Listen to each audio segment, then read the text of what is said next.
Hoje nós vamos para o terceiro sermão na série de pregações nas cartas de Apocalipse, as cartas de João, às 7 igrejas da Ásia Menor. Chegamos ao capítulo 2, verso 12 até o versículo 17, a carta à igreja de Pérgamo. Apocalipse 2, versículo 12 até 17. Diz assim a palavra de Deus. Ao anjo da igreja em Pérgamo, escreve: estas coisas diz aquele que tem a espada afiada de 2 gumes. Conheço o lugar em que habitas, onde está o trono de Satanás, e que conservas o meu nome, e não negastes a minha fé, ainda nos dias de Antipas, minha testemunha, meu fiel, ao qual foi morto entre vós, onde Satanás habita. Tenho todavia contra ti algumas coisas, pois que tens aí os que sustentam a doutrina de Balaão, o qual ensinava a Balaque a armar ciladas diante dos filhos de Israel, para comerem coisas sacrificadas aos ídolos e praticarem a prostituição. Outros sim, também tu tens os que da mesma forma sustentam a doutrina dos nicolaítas. Portanto, arrepende-te, e se não venho a ti sem demora, e contra eles pelejarei com a espada da minha boca. Quem tem ouvidos, ouça o que o Espírito diz às igrejas. Ao vencedor dar-lhe-ei do maná escondido, bem como lhe darei uma pedrinha branca, e sobre essa pedrinha escrito um nome novo, o qual ninguém conhece, exceto aquele que o recebe. Amém. Oremos, irmãos. Querido e santo Deus, aqui, Senhor, está a tua palavra e diante de mim a tua igreja. Que a palavra que foi revelada a João e endereçada à igreja de Pérgamo e cumpriu, Senhor Deus, os seus efeitos ali, possa também, Senhor Deus, ter efeito essa noite para a igreja do Alto Branco. Ó Senhor, revela aqui no nosso meio o que precisa ser tratado na nossa igreja, na nossa congregação, para que nós sejamos mais santos diante do Senhor e que busquemos o Senhor de todo o nosso coração e não parcialmente. Seja conosco, Santo Deus. Abençoe-nos, fale conosco, rica, poderosa e fielmente. É o que nós te pedimos em Cristo, o nosso Senhor. Amém. De nada adianta você trancar a porta da sua casa quando o ladrão já entrou. Não vai ter efeito nenhum. Se você colocou cerca elétrica, câmera, sistema de alarme, que vai detectar a presença de alguém lá fora, iluminação especial, todo o aparato necessário. Porta forte, de madeira maciça, com uma fechadura especial, e você tranca a porta da sua casa e diz: estou tranquilo, agora está tudo resolvido, minha casa está segura. Mas o ladrão já entrou. De nada vai servir a cerca, de nada vai servir a tranca, a porta, o sistema de alarme, a câmera, nada disso vai servir se o ladrão já entrou. Porque se o ladrão já entrou, ele já tomou tua casa. E ele tomou da pior maneira possível. Porque quando ele está lá fora, você ainda tem a oportunidade de se defender. Mas quando ele entrou e você não viu, você já se tornou refém dele. É muito mais difícil você se defender agora com um ladrão dentro de casa do que se ele estivesse lá fora. Não adianta mais trancar a porta quando o ladrão já entrou. A igreja de Pérgamo parece que tinha um problema semelhante a esse. Porque nas palavras de Cristo reveladas a João, era uma igreja fiel. Essa era uma igreja que continuava sustentando o nome e a doutrina cristã. Mas ela tinha um problema. O erro não estava sendo combatido simplesmente de fora, da igreja para fora. Mas agora o erro tinha sorrateiramente entrado na igreja. E aí fica mais difícil de você discernir o que é verdade e o que é mentira. É perigoso quando nós deixamos o erro entrar dentro da nossa casa. E nós estamos militando contra Deus e o mundo. Uma expressão comum dos nossos dias. Nós estamos aqui entrando em guerra contra o marxismo cultural, contra o globalismo, contra os tiranos da nossa época. E nós estamos lutando e buscando cada vez mais os nossos inimigos, o liberalismo dentro da igreja, o neopentecostalismo. E a gente sabe que essas coisas estão fora. Elas não estão aqui dentro.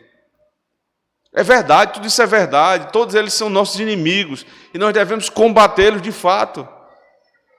Mas se a gente fica só olhando para o problema, está lá fora. É isso aqui, esse é o tema da nossa vida. É sempre o problema macro.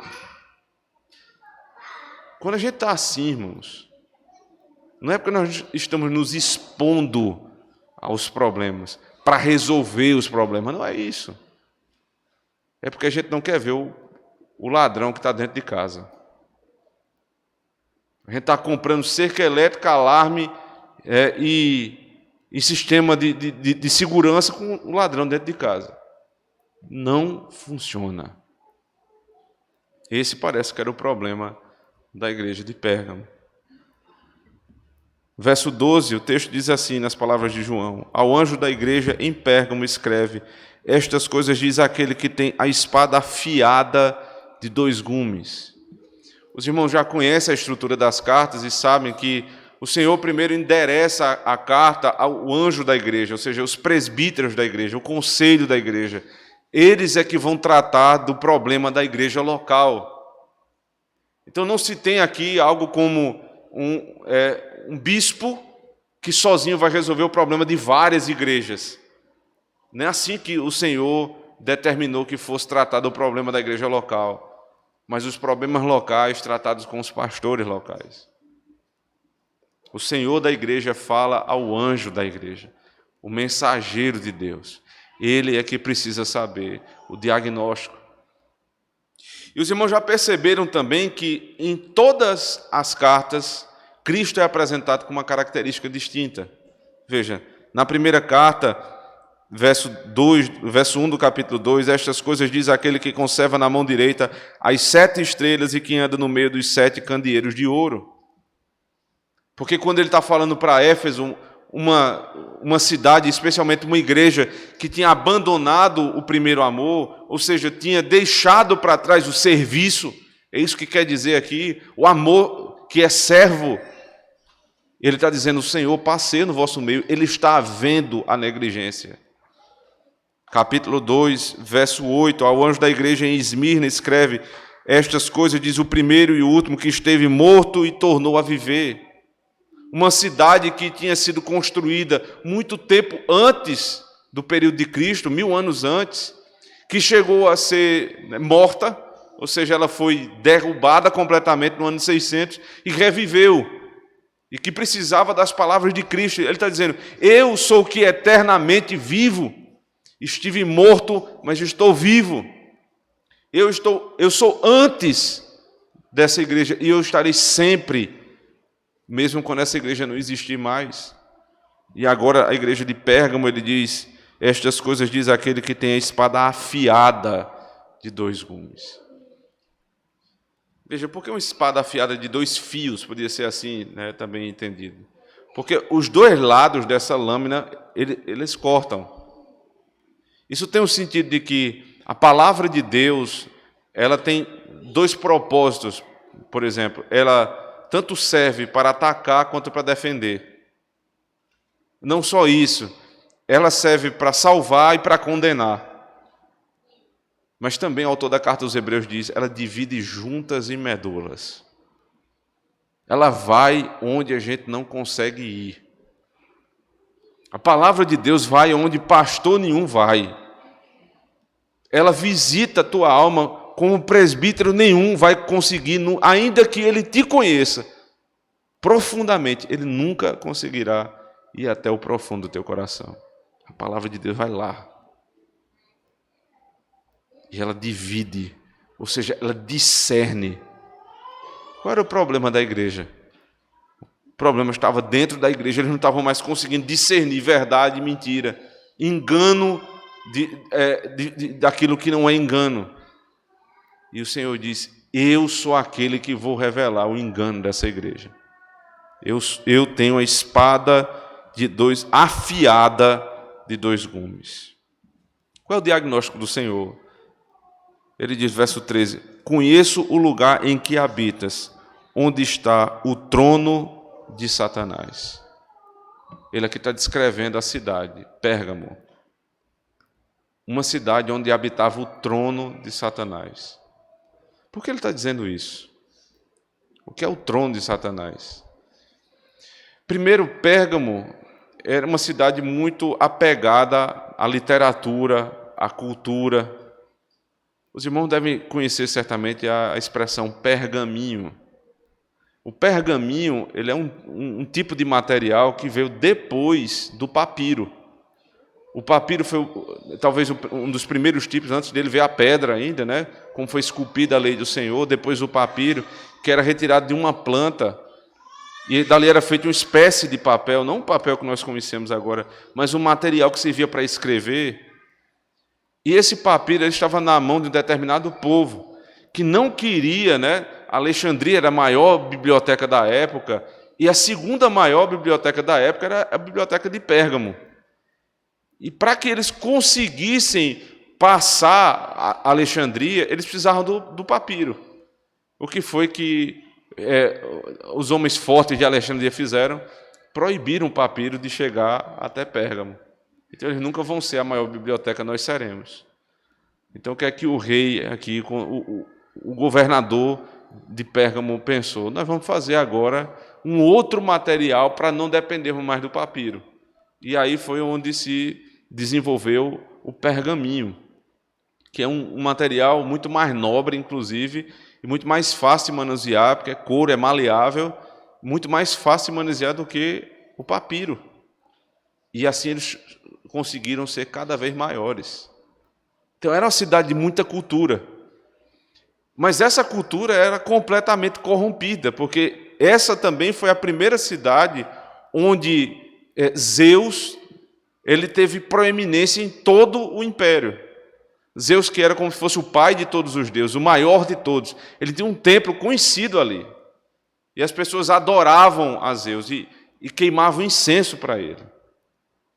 Mas Pérgamo ia além, porque também foi a primeira cidade onde um templo ao César, ou seja, ao imperador de Roma, o primeiro templo do Império Romano. Veja, lá na igreja passada, na Esmirna, nós tivemos a primeira vez que Roma foi adorada. Agora o imperador vai ser adorado.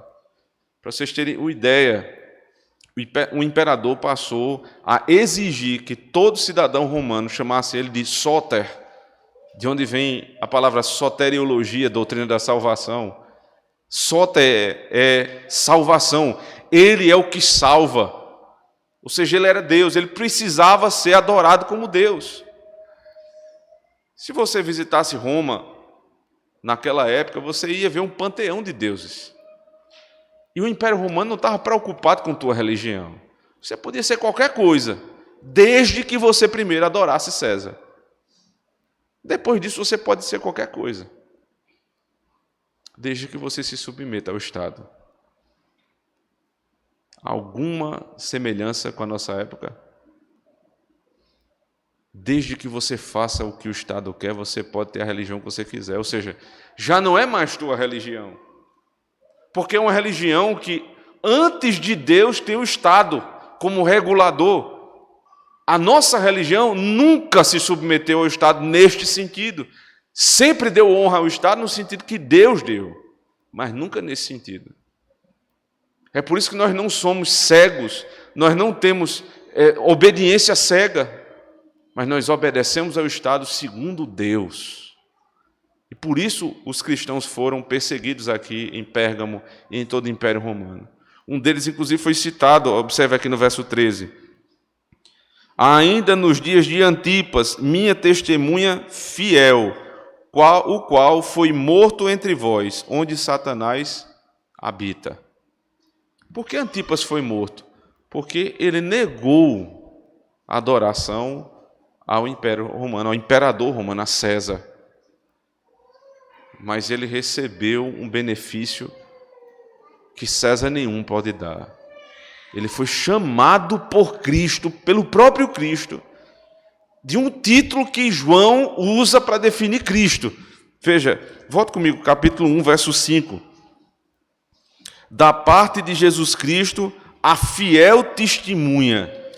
Antipas, minha testemunha, meu fiel. O discípulo que passa a ser chamado com o nome do seu Senhor. Quando nós somos chamados de cristãos, isso seria o mesmo que dizer cristinhos, pequenos cristos. Eram assim que eram chamados os cristãos no primeiro século.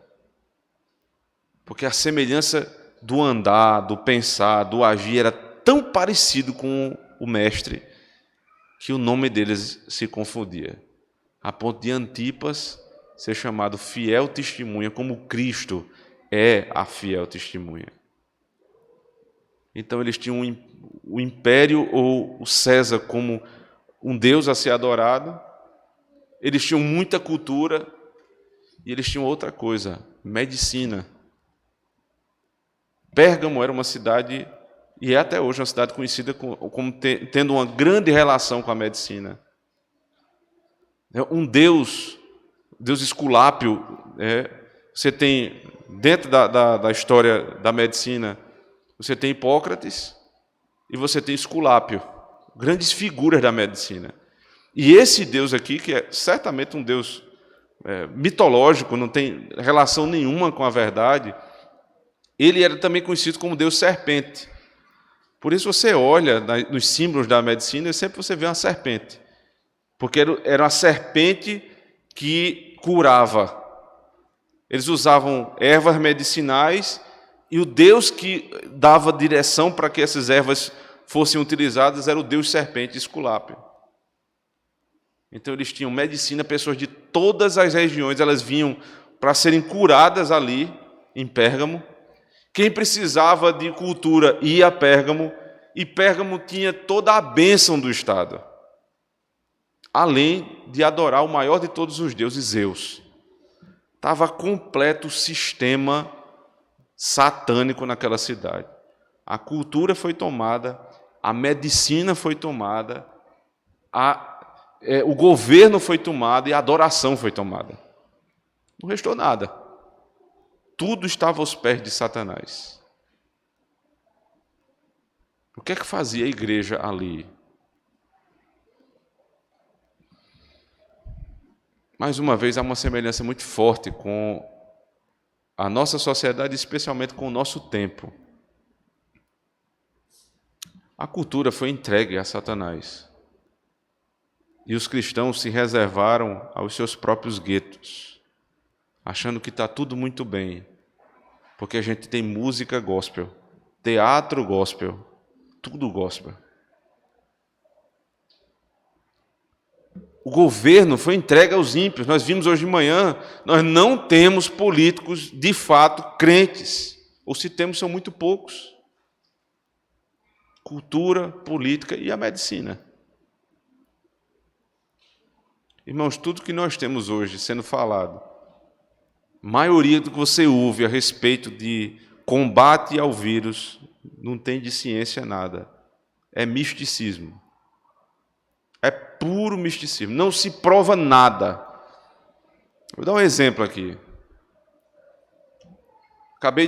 Antes de vir aqui para a igreja, recebi um vídeo mostrando que determinada cidade, eu não me lembro exatamente o lugar, mas uma cidade no interior do nosso país, ela acabou de publicar uma lei onde você é obrigado a usar máscara dentro do carro, mesmo se você estiver sozinho. Aí vai ser entrevistado lá o sujeito que vai fiscalizar. Ele disse, não, isso é norma para proteger a saúde. Os especialistas estão dizendo isso até para fazer. Espera aí, o que é que tem de medicinal nisso aqui? Eu estou sozinho. Eu fecho o vidro do meu carro, eu ligo o ar-condicionado e eu preciso usar máscara, senão eu sou multado. Aí de você, se for contrariar, porque você é negacionista. Você é louco fundamentalista religioso. Você é uma pessoa que está alinhada a determinado tipo de política, por isso que você pensa assim. Mas espera aí, a medicina, como toda ciência, se pauta pelas leis de Deus. Uma delas é a lógica. Qual é a lógica que tem nisso? Ah, mas você não é médico para estar falando disso. Eu não sou médico, mas também eu não sou um ignorante. O que é que tinha de medicinal em Esculápio? Nada, era somente balela. Eu não estou dizendo que a medicina da nossa época é balela, eu estou dizendo que muito do que se fala hoje é puro misticismo, tal qual em Pérgamo, que foi definida por Cristo como o lugar onde o trono de Satanás habita. Ou seja, o governo de Satanás, o sistema satânico está pronto. Cultura, religião, governo e ciência. Tudo servindo a Satanás. Qual é o papel da igreja aqui? Verso 13. Conheço o lugar em que habitas, onde está o trono de Satanás, e que conservas o meu nome, e não negastes a minha fé. Tu conservas o meu nome e não negaste a minha fé. O comentarista diz que primeiro você tem o motivo, depois você tem a consequência. Causa e efeito. Primeiro você conserva o nome, ou seja, você sustenta a doutrina, você continua firme ortodoxamente. Ou seja, você não negligenciou aquilo que é verdade escriturística. Aí você não nega a fé. Mas se você começa a negociar a doutrina, você nega a fé no final. Uma coisa tem relação com a outra. Ninguém nega a fé sem negar a doutrina. Primeiro você nega a doutrina e depois você nega a fé. Se você não nega o nome, você nunca vai negar a tua fé. Eles estavam dispostos a morrer por Cristo. Verdadeiramente. E não tinham vergonha de carregar o nome de Cristo. Veja que não é simplesmente vergonha de alguém dizer assim, não vou levar a Bíblia para a igreja não, porque eu fico com vergonha de alguém pensar que eu sou crente. Já mostrou que não é, né? Já está claro que não é. Vergonha de levar o livro que traz vida, lâmpada para os teus pés e luz para o teu caminho. Aí você diz, não, mas eu não tenho vergonha. Eu enfrento a perseguição. Vão rir da minha cara porque eu estou com a Bíblia. Não é esse tipo de vergonha. Eles não negavam a ponto de estar prontos para morrer por conta do Evangelho, porque em seguida ele cita o nome de Antipas, veja. Ainda nos dias de Antipas, minha testemunha, meu fiel, o qual foi morto. Não é questão de vergonha simplesmente, eles não tinham medo de sustentar a doutrina, mesmo sendo ameaçados de morte. Essa era a igreja de Pérgamo. E aqui ela tem uma característica da noiva, né? Que as noivas, inclusive, têm perdido. Elas sustentam o nome do noivo. Já parou para pensar nisso? Que a mulher, quando ela se casa, ela tem outro nome. Ela passa a ter outro nome. Ela toma o nome do marido e ela vai no cartório e eu quero colocar o nome dele, o sobrenome da família dele no meu nome, porque eu entrei para a família dele. O contrário não é verdadeiro, ainda existe, mas não tem base bíblica. Um homem carregar o nome da mulher é estranho. Mas não é só estranho, é errado. Porque, biblicamente falando, a mulher deixa pai e mãe para unir-se ao seu esposo. O homem, ele não deixa, ele não é dado. A mulher é dada, deixando pai e mãe. O homem simplesmente deixa pai e mãe e vai se unir à sua esposa. Porque se desfez um vínculo e ele faz outro. A mulher ela precisa ser entregue para que ela tome o nome do seu esposo. E as mulheres hoje chegaram ao ponto de não ter mais a alegria de receber o nome do esposo. E Cristo usa essa imagem aqui de tomar o sobrenome do esposo para dizer, não negou o meu nome, ou seja, continua sustentando a honra de ter-me como o seu marido. Aqui vem um diagnóstico positivo e em seguida vem um negativo. Veja, verso 14. Tenho, todavia, contra ti algumas coisas, pois que tens aí os que sustentam a doutrina de Balaão, o qual ensinava a Balaque a armar ciladas diante dos filhos de Israel, para comerem coisas sacrificadas aos ídolos e para praticarem prostituição. Então, qual é o lado positivo dessa igreja? Eles estão tão firmes na fé e na doutrina que estão até mesmo prontos para morrer sem negar Cristo. Isso o Senhor mesmo sabia que é verdade. Agora ele disse, eu tenho contra vocês uma coisa. Tem um problema que já entrou na igreja, vocês não estão vendo. O problema é de dentro para fora. Porque ele cita, veja, o problema de Balaão. Vocês sustentam a doutrina de Balaão. E aqui não é só sustentar, a palavra poderia ser tolerar os que trazem a doutrina de Balaão. Qual era a doutrina de Balaão? Rapidamente, só lembrando aqui do texto de Números 25 e Números 31. Balaão foi contratado por Balaque para profetizar contra Israel. Os irmãos lembram da história. Só que toda vez que Balaão abria a boca para profetizar contra Israel, ele abençoava. Ele começava a abençoar o povo de Deus. Porque isso seria aquele erro grotesco, público, né? Se Balaão ele amaldiçoasse o povo de Deus, compreendesse Balaão como um profeta, era um erro muito grosseiro. O povo de Deus certamente não iria cair nessa. Então Balaque pensou melhor e disse, espera aí, assim não funciona. O povo de Deus está disposto a não cair nessas coisas grandes. Aí ele mudou a estratégia, como uma serpente. Sagaz como uma serpente, ele disse, espera aí, a gente não vai atirar, a gente vai implodir. A estratégia foi, mande as filhas dos moabitas começar a andar no meio de Israel e entreguem essas mulheres bonitas, belas, para que elas se casem com os filhos de Israel. Aqui está o ponto. Aí você acaba com a igreja. Lança por baixo e mina a igreja com a idolatria. Qual era o problema da igreja de Pérgamo? Ela sabia disso e não fez nada. Aí vem o segundo problema. Verso 15. Outro sim, também tu tens os que da mesma forma sustentam a doutrina dos nicolaítas, daqueles que pregam a prostituição cultual, a idolatria no meio do povo.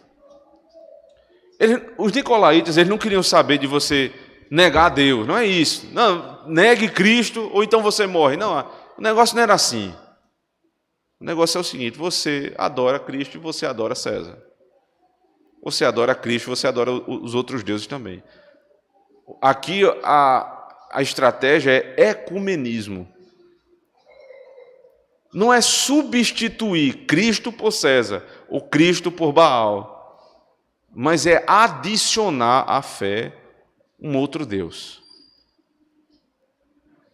Ambos os problemas continuam hoje na igreja do Senhor Jesus Cristo.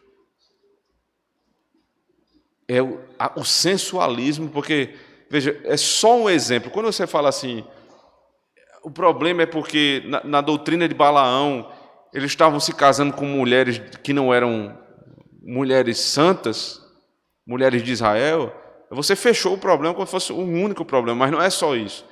É toda a sensualidade envolvida. O desregramento sexual. Deixa eu tentar explicar isso aqui com uma outra história. Lembram do bezerro de ouro, lá em Êxodo 32 e 33? Os irmãos conhecem bem essa história. Quando Moisés desce do monte, que Deus diz assim, volta Moisés, porque o teu povo, ele nega até ser povo dele, o teu povo se desviou, estão como animais no meio do arraial, e Moisés desce, o que é que aconteceu? Ele não viu só o bezerro de ouro, ele viu um verdadeiro bacanal ali, uma orgia sexual. Eles começaram adorando outro Deus e isso desembocou em perversão sexual, em imoralidade. Porque é uma conexão direta entre idolatria e perversão sexual. Dessa forma, o problema da igreja de Pérgamo não era simplesmente ter pessoas que se casaram com ímpios. Era um dos problemas. Mas era a imoralidade no meio do povo, era prostituição e uma tolerância com os idólatras. A igreja era fiel, a igreja se mantinha de pé, estava pronta até para morrer por Cristo, mas ela não estava pronta para tratar esses problemas, para não mexer com as pessoas. Nunca foi tão atual um texto como esse. A igreja tem professado a fé até hoje e sustentado a fé. Mas sempre que se fala de disciplina, aí o povo de Deus, até os que são firmes na fé, algumas vezes torcem o nariz. Porque isso, a igreja é um hospital, a igreja não é um quartel, a igreja deveria salvar e não condenar, a igreja não é um tribunal, a igreja é um lugar de restauração. Essas pessoas nunca visitaram um hospital. Os nossos médicos aqui vivem dentro do hospital e sabem como é tratamento. Por exemplo, alguém chega com uma queimadura, o tratamento é terrível, talvez você sinta uma dor até maior do que a queimadura. Mas se não for assim, você não vai ficar bom. É assim que funciona. Restaurar alguém, trazer cura para alguém, dói. E um médico que olha para a situação do paciente e diz assim, eu não vou fazer esse tratamento não, porque é muito doloroso. Ele está matando o paciente. A igreja que tolera o erro, ela está sendo implodida de dentro para fora. Esse era o problema da igreja de Pérgamo. O Senhor reconhecia todas as dificuldades, ou seja, no meio de uma sociedade corrompida, no meio de uma cultura corrompida, de um governo que perseguia a igreja, ela sustentava a verdadeira doutrina. Mas a imoralidade estava no seu meio. E havia tolerância com isso. As pessoas não são tolerantes na nossa época, não se engane. Elas são tolerantes com o pecado. Mas elas não toleram a verdade. É por isso que toda vez que o pecado vai ser tratado, a intolerância, ela surge, ela grita no meio do povo de Deus. Então vem a advertência do Senhor, no verso 16. Portanto, arrepende-te, e se não venham a ti sem demora, e contra eles pelejarei com a espada da minha boca. Acho muito interessante observar que não era a igreja toda que estava se desviando. Não era a igreja que vivia em imoralidade, não. Porque ele diz, tenho todavia contra ti algumas coisas, ou seja, não eram todas, pois tens aí os que sustentavam, não são todos. E depois no verso 15, outros sim também tu tens os que da mesma forma, os que, alguns, né? E no 16, arrepende-te, e se não, venho a ti sem demora contra eles, contra os que estão em pecado. Mas você percebe que a carta é à igreja e não somente os que estão em pecado. Porque existe uma culpa chamada culpa federativa, culpa pactual. Porque nós estamos pactuados em uma igreja, em uma comunidade. Quando um peca, só ele vai ser disciplinado, claro. Mas se este não for disciplinado, quem sofre é a igreja. Um pouco de fermento leveda toda a massa. Não é uma parte da massa, toda a massa. É por isso, irmãos, que quando o pecado surge na igreja, e o conselho trata, e as pessoas tomam aquele choque no dia da disciplina, é um choque. É difícil de ouvir aquilo ali. E a gente diz, fulano de tal, eu não acredito. Não pode ser, isso é injustiça. Irmãos, lembrem de Arão. Levítico capítulo 10. Quando foi anunciada a disciplina dos seus filhos, Nadab e Abiú. O texto diz claramente, Moisés foi até Arão e explicou o que tinha acontecido. Aí o texto diz, e Arão se calou. Porque Arão ele estava muito mais preocupado com a casa dele, ou seja, com a família como um todo, e com a igreja, com a nação de Israel, do que simplesmente em defender seus filhos. Nós devemos estar muito mais interessados na alma deles, se eles precisarem ser disciplinados, e na comunidade que vivemos, do que simplesmente em defender nossos filhos. Porque você defende seu filho quando ele é acusado de uma coisa que não fez. Mas quando ele é acusado de uma coisa que ele fez, você disciplina, e a igreja às vezes precisa disciplinar também. O alerta é, arrepende-te todos. A igreja precisa ter esse arrependimento pela tolerância de não ter feito nada. Porque senão eu venho sem demora contra eles com a minha espada na boca. Lembrou da espada agora?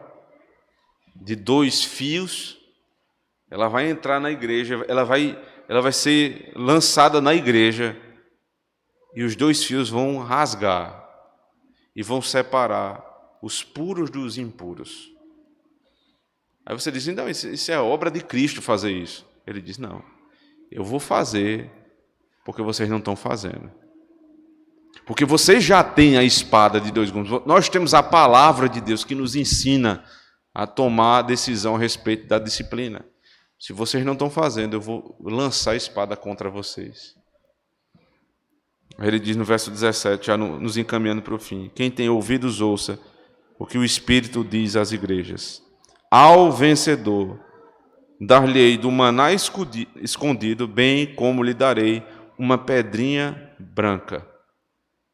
Vamos só entender primeiro isso aqui, depois o restante do texto. O maná escondido e uma pedrinha branca com um nome que ninguém conhece.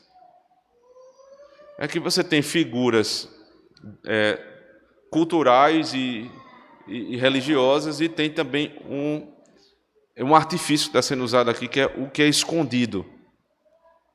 Mas não é escondido porque não foi revelado, é escondido porque foi escondido de alguns. Primeiro vocês vão receber, se vocês vencerem, o maná escondido. O que é isso? O povo de Israel, quando passou pelo deserto, estava sendo guiado pelo Senhor no deserto, eles viam o maná cair do céu. E eles chamaram o maná pão que não conhecíamos, nem nossos pais conheceram.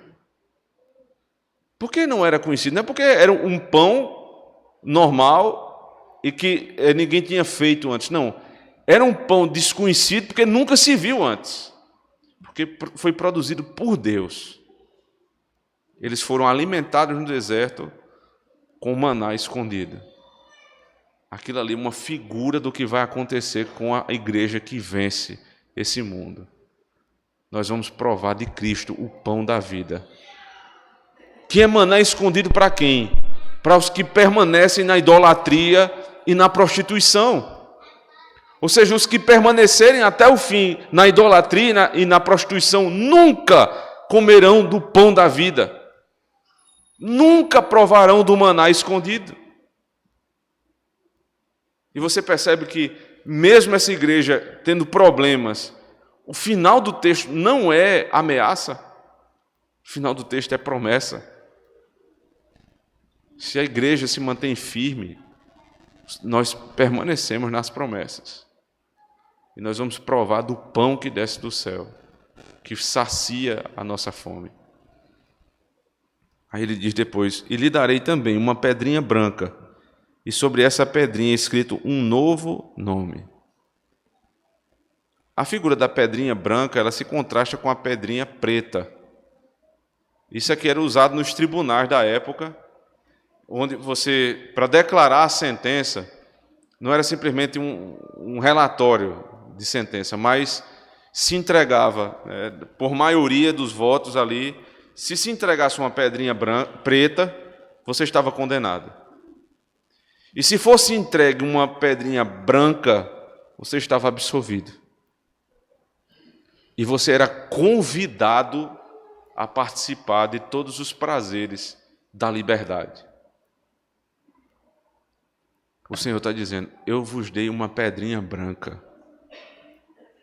Ou seja, vocês que negaram os prazeres do mundo, vocês que não se contaminaram com os prazeres de Pérgamo, que não se submeteram a um estado que parece ser Deus, ou que intenta ser Deus, de uma cultura corrompida, vocês que se livraram da falsa ciência e de servir a ela, se vocês fizerem isso, eu vou dar o maná, ou seja, vocês vão ter o prazer de serem saciados e vocês também vão ser absolvidos dos seus pecados.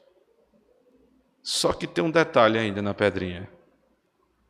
Ela é uma pedrinha que tem um nome, um novo nome escrito. Aí vem de novo a figura do secreto, o qual ninguém conhece, exceto aquele que o recebe. Ele colocou como exceção o que recebe, porque está implícito que o que colocou o nome sabe o nome. Então só duas pessoas sabem o nome: o que colocou o nome e o que recebe a pedrinha. O teu nome está lá, absolvido. Essa aqui é uma figura perfeita também para o casamento. Figura belíssima para o casamento. A relação íntima, não é só secreta. Veja, os prazeres do mundo, da carne, geralmente eles são feitos em público.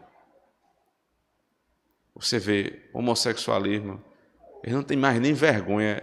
É o dia do orgulho gay. Eles vão para a praça se prostituir. E como animais, eles têm intimidade em praça pública. Não tem mais limite. Carnaval, festa da carne, onde as pessoas se lançam completamente os prazeres da carne em público. Está passando no meio da rua e as pessoas estão se pegando no meio da rua sem pudor nenhum. Agora, como é que são os prazeres espirituais? Eles são íntimos e secretos, só você e Deus conhecem. Ele te absolve do pecado e ele te convida para uma festa. Está aqui teu ingresso. É como se fosse um convite. E não vem, no convite hoje em dia, agora não vem mais isso, não, vem um QR Code, né? Mas até pouco tempo era uma senha. Aí vinha o seu nome na senha. Se tiver 4 senhas, você sabe, sou eu, minha esposa e meus 2 filhos. Se vier 2 senhas, eu e meu esposo. Então é um convite e um acesso para entrar na festa.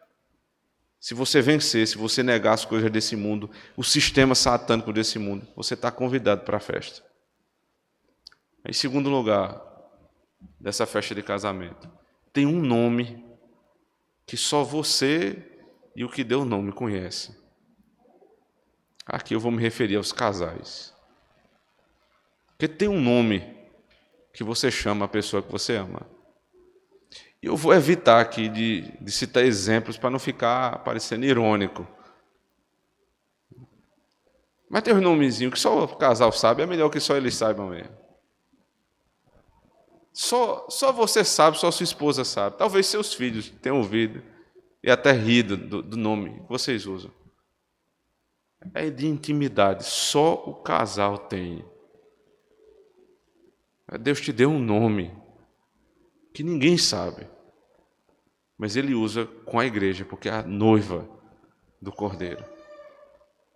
Porque se a minha noiva negar todos os homens desse mundo, todos os prazeres dessa terra,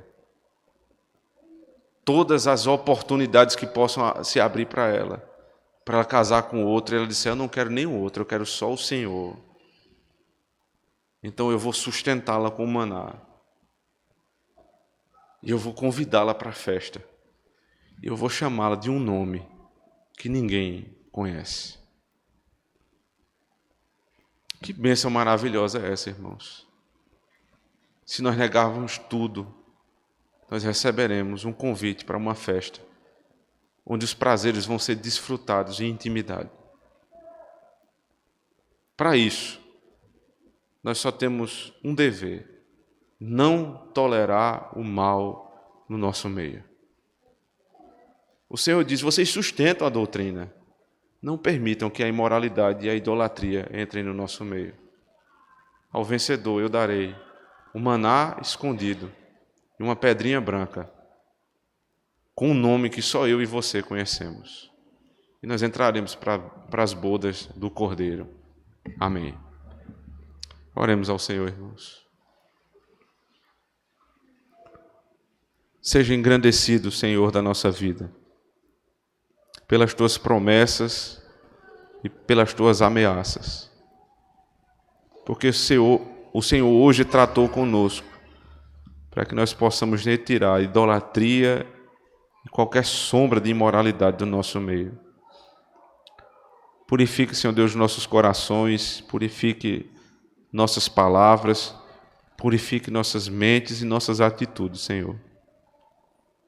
Que nós tenhamos zelo fiel pela verdadeira doutrina, mas também zelo para não permitir que o erro sorrateiro entre no nosso meio, se instale, então nos faça implodir como igreja.